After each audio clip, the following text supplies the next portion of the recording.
बिस्मिल्लाहिर्रहमानिर्रहीम। अज़ीज़ान गिरामी, गुज़श्ता वीडियो में मैंने नमाज़ जमात का तरीक़ा बताया था। आज इस वीडियो में मैं नमाज़ फ़ुरादा यानी जो बग़ैर जमात के इंसान तन्हा पढ़ता है, उसमें बाज़ जवान कुछ गलतियां करते हैं जो मैंने ख़ुद देखा, उसको मैं आपकी खिदमत में पेश करना चाहता हूँ। पहली गलती ये कि हमारे कुछ जवान जो बेचारे नमाज़ पढ़ते हैं, वो अल्लाह की इबादत करते हैं, लेकिन उनको मालूम नहीं होता, कुछ मसाइल से वो जो मुब्तला बे-अहकाम होते हैं उनसे वाकिफ़ नहीं होते। तो जब वो नमाज़ फ़ुरादा पढ़ते हैं ज़ुहर और असर की, तो बुलंद आवाज़ से पढ़ते हैं, यानी पहली रकत में और दूसरी रकत में जो सूरे पढ़े जाते हैं वो बुलंद आवाज़ से पढ़ते हैं। हालांकि नमाज़ ज़ुहर और नमाज़ असर जो है वो बिल-इख्फ़ा पढ़ी जाती है, यानी आहिस्ता पढ़ी जाती है। पहली रकत में जो सूरे हैं वो आहिस्ता पढ़े जाएंगे, बस उनकी जो आवाज़ है वो इतनी हो कि आपके कान तक पहुंच जाए, आपके कान उन सूरों को सुन सकें, इससे ज़्यादा उसकी आवाज़ नहीं होना चाहिए। तो बुलंद आवाज़ से नमाज़ पढ़ना ज़ुहर और असर की, जिन्हें ज़ुहरैन कहते हैं, वो सही नहीं है। उससे नमाज में भी इश्काल आ जाता है और ये तरीक़ा बिल्कुल सही नहीं है। तो नमाज ज़ुहर और असर जो है वो आहिस्ता आवाज़ से पढ़ना ज़रूरी है। पहली दो रकतों में जो दो सूरे होते हैं वो आहिस्ता पढ़ेंगे, और तीसरी और चौथी रकत में तस्बीहात अरबा या सूरह अल-हम्द वो भी आहिस्ता पढ़ेंगे। तो ये गलती है। लेकिन मगरिब और इशा और फज्र जो है वो बुलंद आवाज़ से पढ़ना ज़रूरी है, वाजिब है। और इतनी आवाज़ बुलंद हो कि आपके आसपास जो 3-4 लोग खड़े हों उन तक वो सूरे, उसकी आवाज़ पहुंच जाए, या उर्फ़ आम में कहा जाए कि ये बुलंद आवाज़ से पढ़ रहे हैं।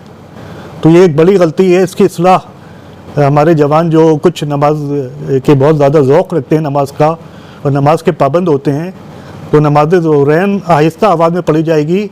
हाँ, बिस्मिल्लाहिर्रहमानिर्रहीम मुस्ताहब है कि बुलंद आवाज़ से पढ़ा जाए।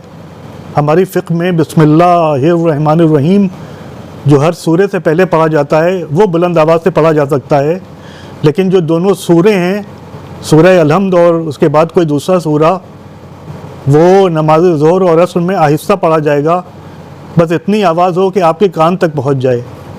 और मगरिब और इशा में बुलंद आवाज़ से पढ़ा जाएगा।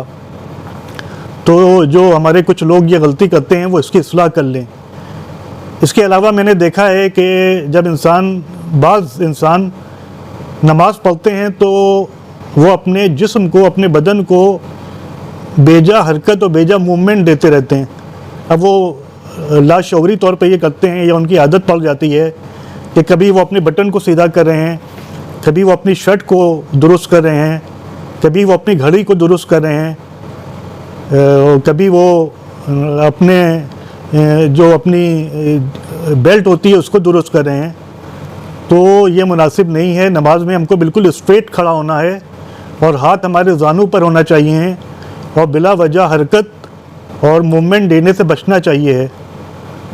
अगर बहुत ही ज़रूरी हो तो फिर वो किया जा सकता है, लेकिन बिला वजह कुछ लोगों की आदत होती है कि वो बार बार बटन लगा रहे हैं, बार बार बेल्ट को सीधी कर रहे हैं, बार बार शर्ट को ठीक कर रहे हैं, तो इससे जो नमाज की सूरत होती है वो बिगड़ जाती है। तो ये मुनासिब नहीं है।